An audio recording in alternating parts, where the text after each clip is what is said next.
pull the tarp on the field. You saw the heaviest rain as they completed putting the tarp on the field. The sun was out, and it hasn't really rained since. Evidently another cell was headed this way. It is not overhead now, and with the rain stopping, back to action we go. About a 27-minute rain delay, and we look back at the game summary as we're in the 4th inning. Early, Pedroia looked like he was going to try and lean into a pitch, and Phil Cuzzi went out to tell Messina he was aware of that and not to worry about it. Melky Cabrera hit a solo shot in the top of the 2nd down the right field line. Made it 1-0 in the 3rd inning. The Red Sox tied it after a ringing double by Pena. A bunt he scored on the ground out by Lugo. And then with the rain coming down, it was a double into right center field, hit by Manny Ramirez to bring up 2nd and 3rd, nobody out. Euclid coming up and the tarp coming onto the field, and that's where we are right now. 28-minute delay, and we're back to work. Euclid will be the hitter, 0 for 1. First time up, grounded out to 3rd. As his outstanding first 2 months carried into June last night when he extended his hitting streak. Yankees with their infield back. First baseman Doug Mientkiewicz, the only infielder in. So a ground ball to 3 of the 4 infielders, and the Red Sox will take the first lead of the afternoon. Nobody out in the inning. 2nd and 3rd. Euclid takes high for Mike Messina. Messina, the 38-year-old right-hander, has to sit for 28 minutes. Now back and facing the hottest hitter in the Red Sox lineup with a 23-game hitting streak on the line. A walk, a double, a 1-1 game here in the 4th.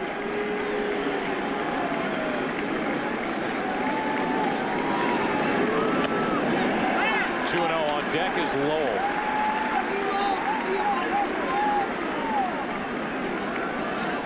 There's Mike, who was hit on the left hand last night by Chin-Ming Wong. Left the game in the 5th inning, but he's back in the lineup today.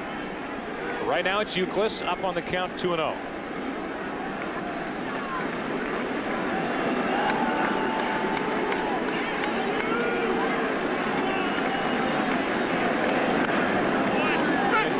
Outside corner, 2-1. You can just see how confident a hitter Kevin Euclid is just by the way he stands up there. Just by the way he takes a pitch. You take like you hit.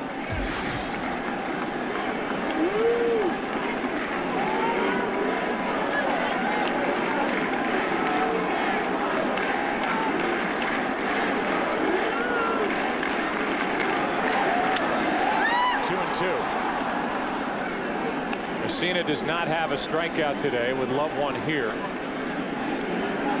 Euclid, when he's waiting for the pitch, looks like he's going to launch himself into whatever comes his way. Talked in our scouting report a little while back about how Mike Messina must come inside. He did with the fastball to Euclid. Kevin looking away. Now expect Messina to go right back out there.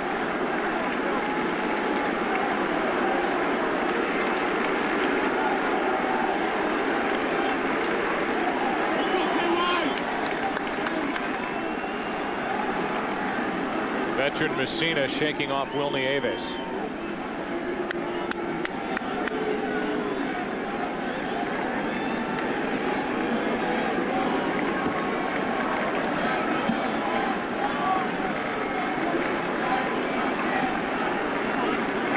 Two-two pitch is in the dirt, full count.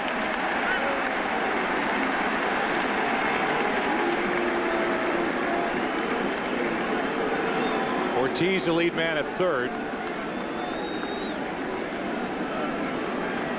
It's going to be a ground ball for an RBI. It has to be well placed by Euclid.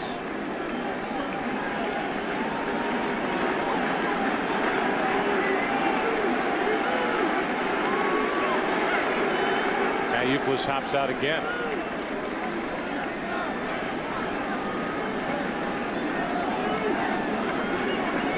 Wilnie Aves, the catcher for the Yankees, giving location and pitches, and Messina's already gotten it. That's low, and it loads him up. One of the most patient hitters in the game, Youkilis, takes a walk. Third walk by Messina, and Lowell, who walked his first time, is the man on the spot. Bases loaded, nobody out. Mike had hit in 22 consecutive games here at Fenway Park until last night, 0 for 1. And he had to leave after being hit by a pitch. So that streak was snapped.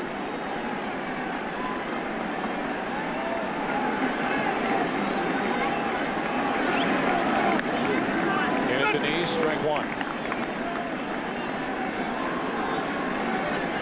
We have seen Messina over the years, and it seems like it takes everything he has got on a pitch from the stretch to get it to the plate with something on it.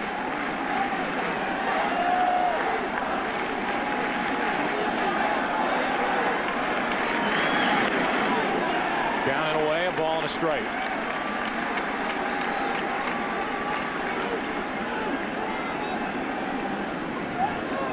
Former Yankee farmhand Mike Lowell made his name with the Marlins. Had a good run with the Red Sox, and he's a free agent to be.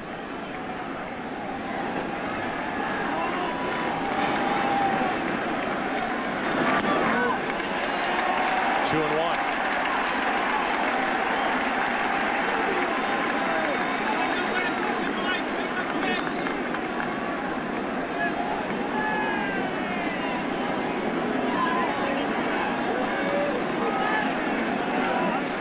Lowell up on the count, 2-1.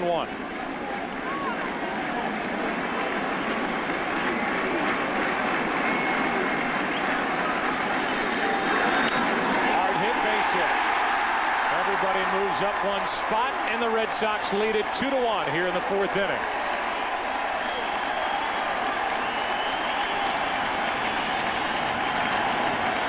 Ortiz, who led off the inning with a walk, comes around to score on the hit by Lowell. RBI number 42 for Mike Lowell. A fastball that appeared that, or it could have been a slider. It backed up on the inside part. Mike Lowell, a very, very good inside hitter. Some guys like it down, some guys like it up. Well, Mike Lowell likes it inside, and he plates a run for the Red Sox to give them their first lead of the afternoon. Here's Veritek.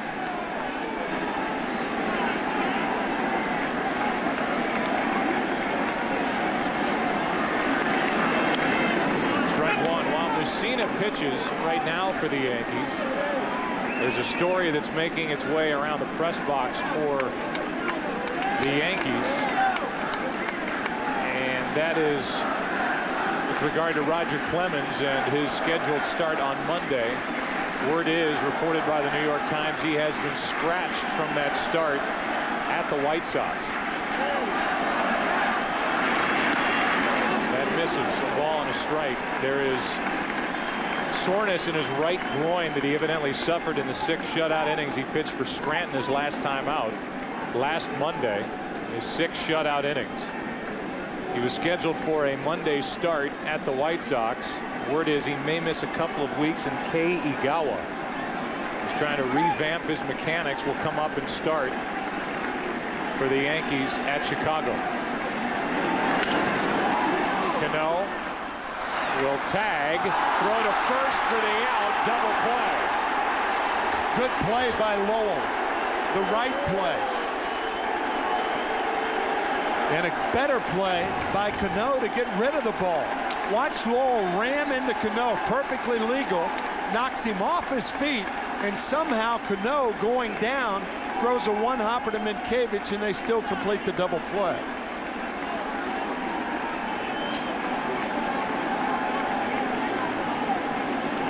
Lowell knocks him off his feet, perfectly legal, the right play to make in that situation. And Cano makes a terrific play going down and still throwing to first base to get Veritek. And yet part of our package that we showed on the chippiness, so to speak, on the part of Alex Rodriguez. And what the Red Sox complained about the last time these two teams met was Rodriguez coming up with a forearm into Dustin Pedroia to try and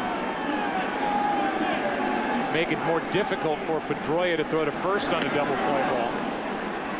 Rodriguez doing it to try and help the Yankees avoid a twin killing. And here Lowell lowering his shoulder into the chest of Cano, putting him on his back. And Cano, as you say, doing a fantastic job of somehow bouncing it to Minkiewicz, who made a good play for the double play. It's a 3-1 game. Runner at third, 2 out, as Varitek hits into the 4-3 double play. Peña's fooled. It's 0-2. The key difference in the two plays with Rodriguez is Rodriguez went into Pedroia after Pedroia had gotten rid of the ball. Lowell went into Cano trying to prevent Cano from getting rid of the ball. The big difference in distinguishing the play that Rodriguez had in controversial measures 10 days ago and the play that Mike Lowell did. That was just perfectly legitimate. Strike 3 called over the outside corner. Peña is gone, and after loading the bases with nobody out, the Red Sox get 2, lead 3-1 as we go to the 5th at Fenway. 300, 2 behind the leader. Perfect distance, and just to the left of the green. This is a very tricky shot. Good speed, right at it. Oh.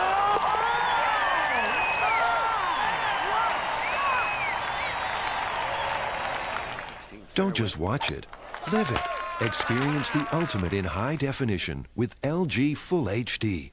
LG, life's good.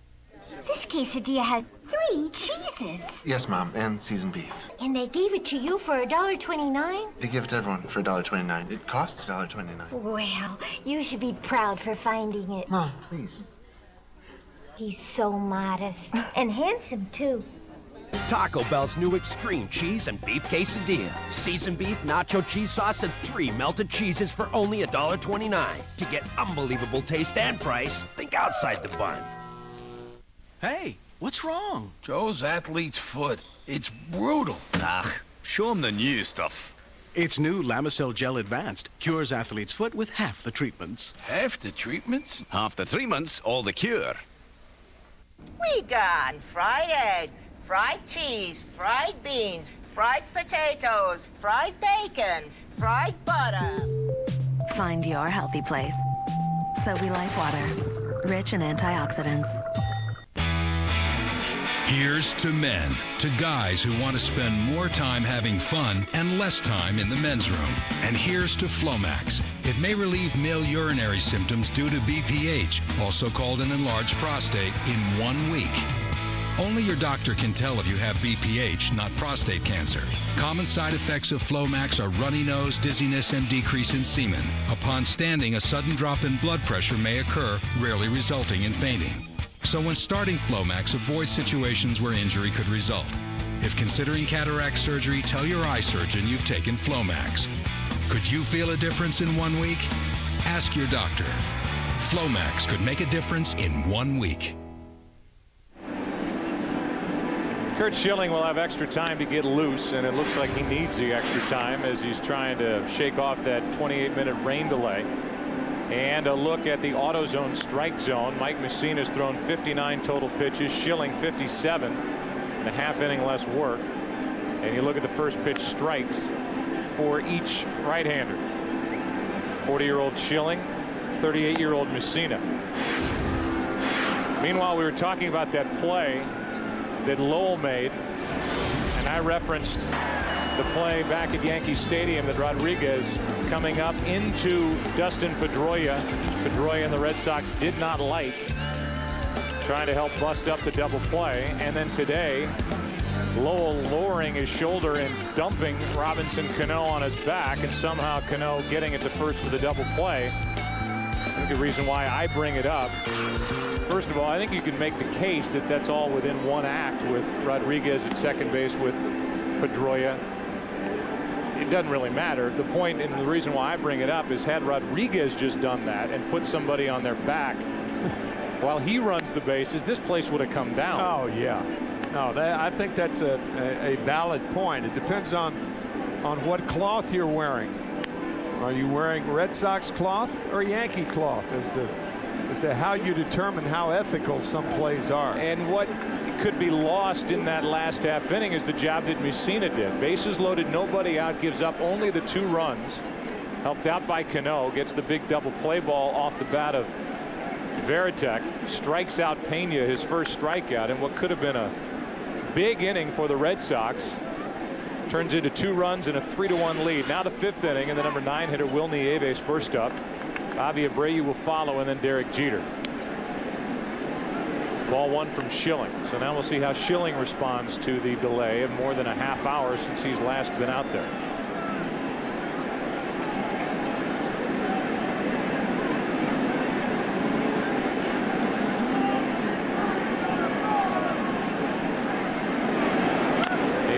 An easy comebacker to Schilling. A good slate of games next Saturday on Fox, the game of the week.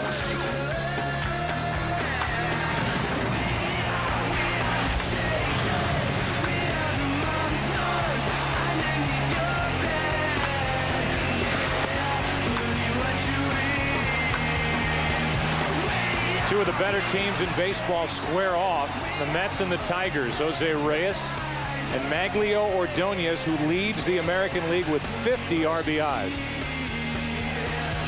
Mets with the best record in the National League, and the Tigers right now would be in charge and in front in the wild card race. As we mentioned earlier, they'll have a lot of competition within their own division and from a team like the Yankees, who are at the start of the day 6 out overall, 5 back in the loss column behind the Tigers in the wild card chase. Also the A's and Giants, or the Astros and White Sox. Coverage begins with a pregame show at 3:30 Eastern, 12:30 Pacific, right here on Fox. Abreu is 1 for 2, and the count evens at 1-1. Abreu lined out to left and singled in the 3rd. Jeter next. We will talk to Joe Torre during the break. Abreu, his 2nd hit. We will talk to Ken Rosenthal now about Clemens, and in case you're just joining us or tuning in, the word is, it's bouncing around the press box, that Roger Clemens has informed the Yankees, which is an interesting way to put it, that he has fatigue in his right groin, that he has that and can't shake it after that last start for AAA Scranton. The Yankees knew the risks with signing a 44-year-old, about to be 45-year-old Roger Clemens, hastening his return back to big league pitching condition. He has a history with groin injuries, and it has cropped up on him again, and the word, according to the New York Times, is that he'll miss up to 2 weeks. That's the 3rd. Lowell, Pedroia. We'll talk to Kenny next inning, bottom of the 5th inning. Good return back to work for Schilling. 3-1 Red Sox on top. Well, the battery's good, and the starter's brand new. So I figure it's got to be the alternator, right? Well, I go down to AutoZone to get a new one. The guy says, well, let's check out the old one first. No sense buying something you don't need. Turns out it's just a bad cable. You know, I could have spent a lot of money swapping out parts till I got it right. But with AutoZone, piece of cake.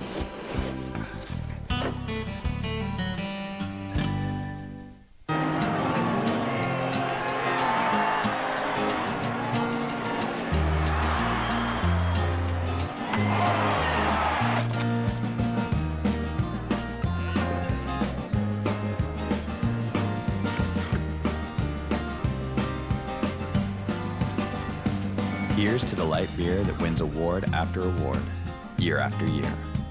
The original and still the greatest, Miller Lite. Good call.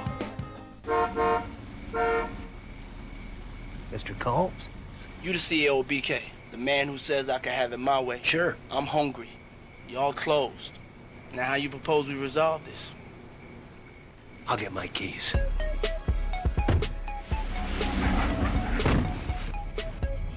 I don't like to eat alone. Now that's what's up. BK is now open till midnight or later.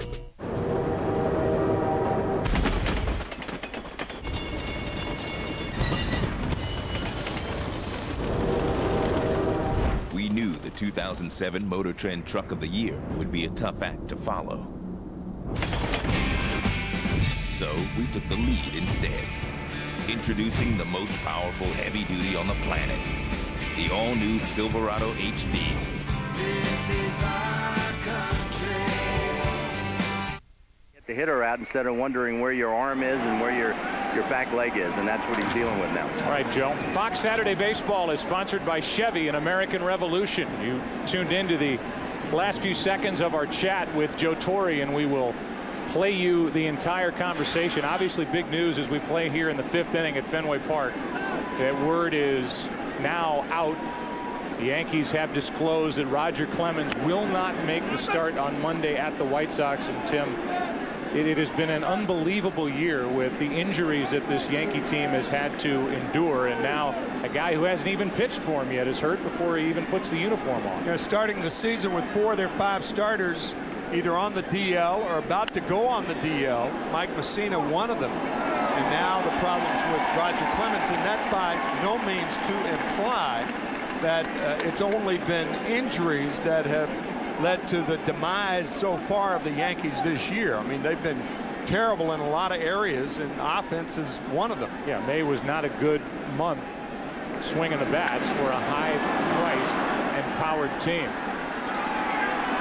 Coco Crisp flies to center, and here's our chat with Joe Torre during the break, which ran a little bit over, and we talked about Messina first limiting the damage in the bottom of the 4th.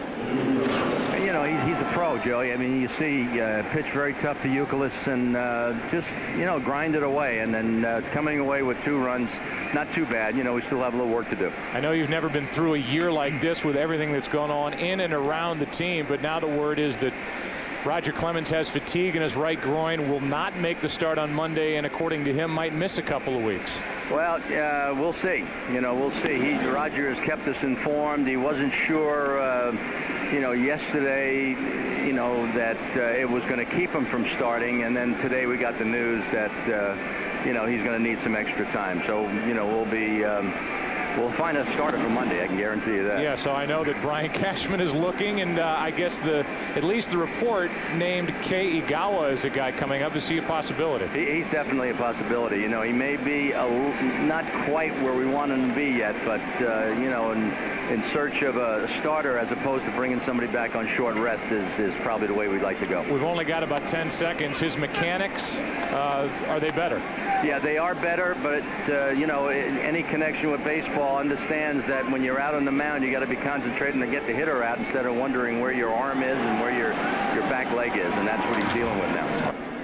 That was our chat with Joe Torre, and that is the case with Kei Igawa. $40+ million investment the Yankees have made in him, and after being ineffective and wild and not being very good, they sent him back down to the minor leagues to revamp his delivery and his mechanics, which is a tall order within a season, and now he's going to get the ball on Monday, it appears. At least it's a very good possibility on Monday, as we just heard from Joe Torre, as the count's full now on Lugo. The majority owner of the Boston Red Sox, John Henry, made his money in the futures market.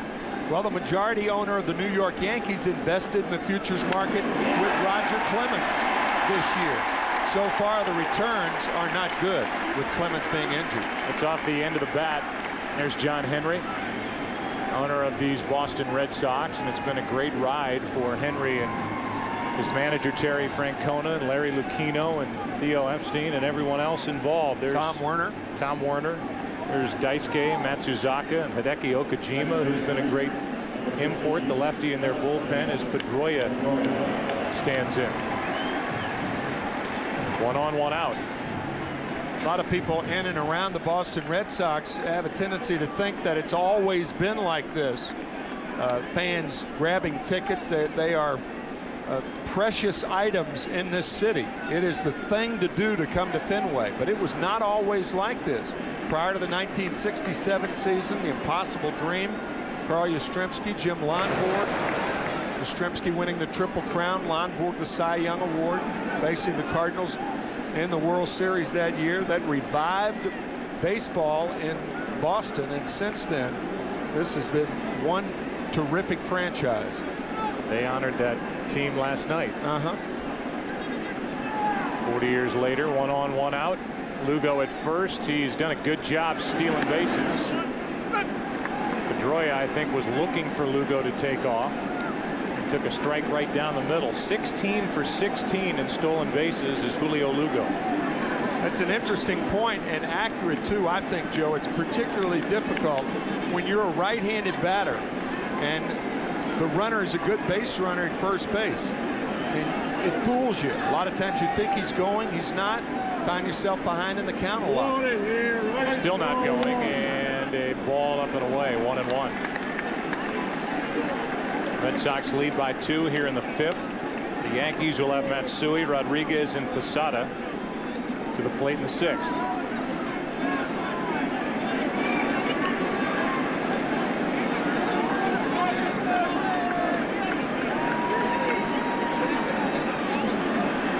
Cena's allowed 3 runs on 6 hits. And now checks on Lugo.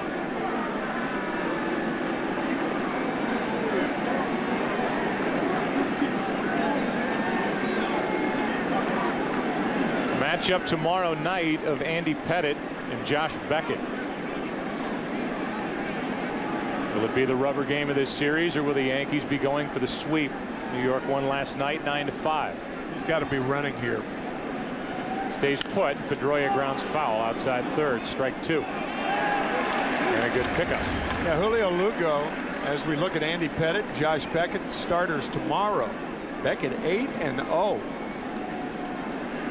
Andy Pettitte with a 2.51 earned run average. The Yankees have not been scoring for him. Pitched very well and much better than his record. 1 ball, 2 strikes, 1 on, 1 out.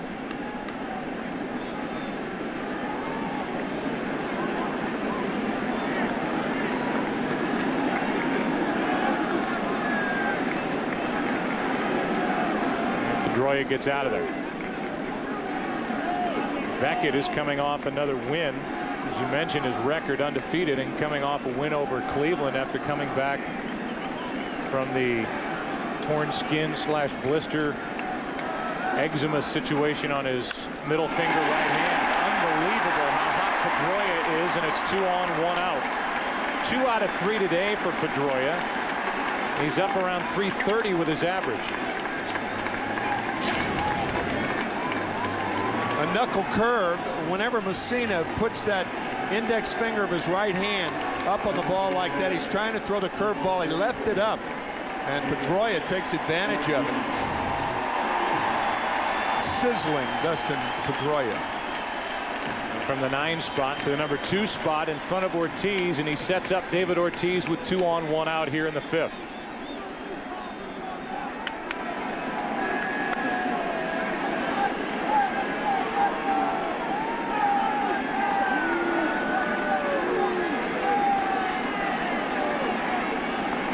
.72 pitches to this point for Messina.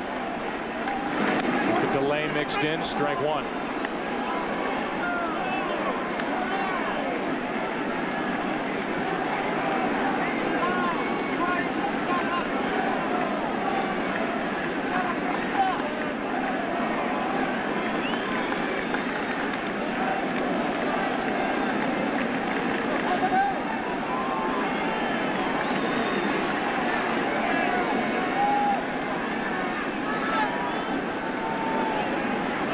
Start and stop, and a shot to first. The only play Minkevich has is to go to the bag. 2 out.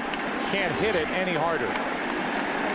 Yeah, you have to know where the fielders are too. Dustin Pedroia went from first to second to the outside part of the bag.